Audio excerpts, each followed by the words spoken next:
Teachers. Who is the worst parent you've ever had to deal with? In my first teaching job, I had a fifth grader who was extremely challenging.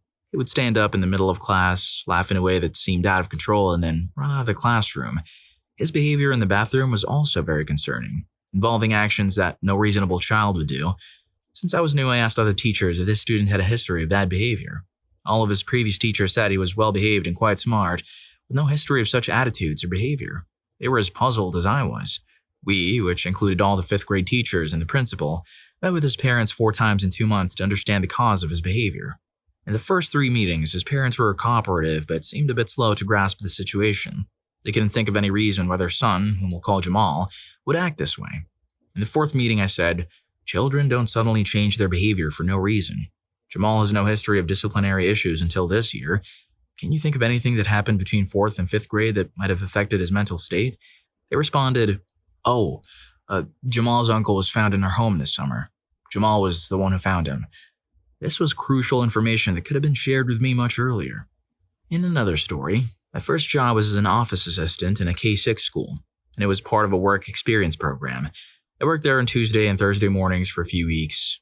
After recess every day, or at least every day I was there, a kid would come into the office to complain that 3 boys were harassing him.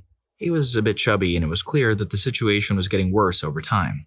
As far as I could tell, these kids were pestering him daily, and no one was doing anything about it, or they were just giving half-hearted disciplining. Either way, every day I worked, the kid came into the office to complain to them, until one unforgettable day, a day I will never forget. The recess bell rang, and about 10 minutes later, a teacher helped 3 kids to the nurse's station. A couple of minutes later, the chubby kid was brought in and taken to the principal's office. I could see the satisfaction in his eyes. As he walked by, he looked at me, and his eyes seemed to say, "I told them I'd do it. They didn't believe me." I heard the principal ask the kid, "Why would you do that?" The kid replied, "My mom told me so." About 20 minutes passed and the kid's mom arrived. She was furious, her face red, looking like she was about to breathe fire.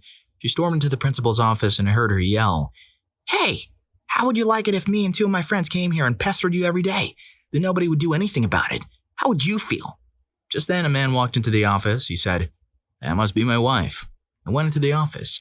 I immediately heard him shout, "Hey, how would you like it if me and 2 of my friends came down here and pestered you every day?" Followed by some words I couldn't make out. In the end, the bully kids were suspended for 2 weeks and the chubby kid for 1 week. I can only imagine how the principal felt after having 2 angry parents lose their temper with him. And I'll never forget the look in the chubby kid's eyes.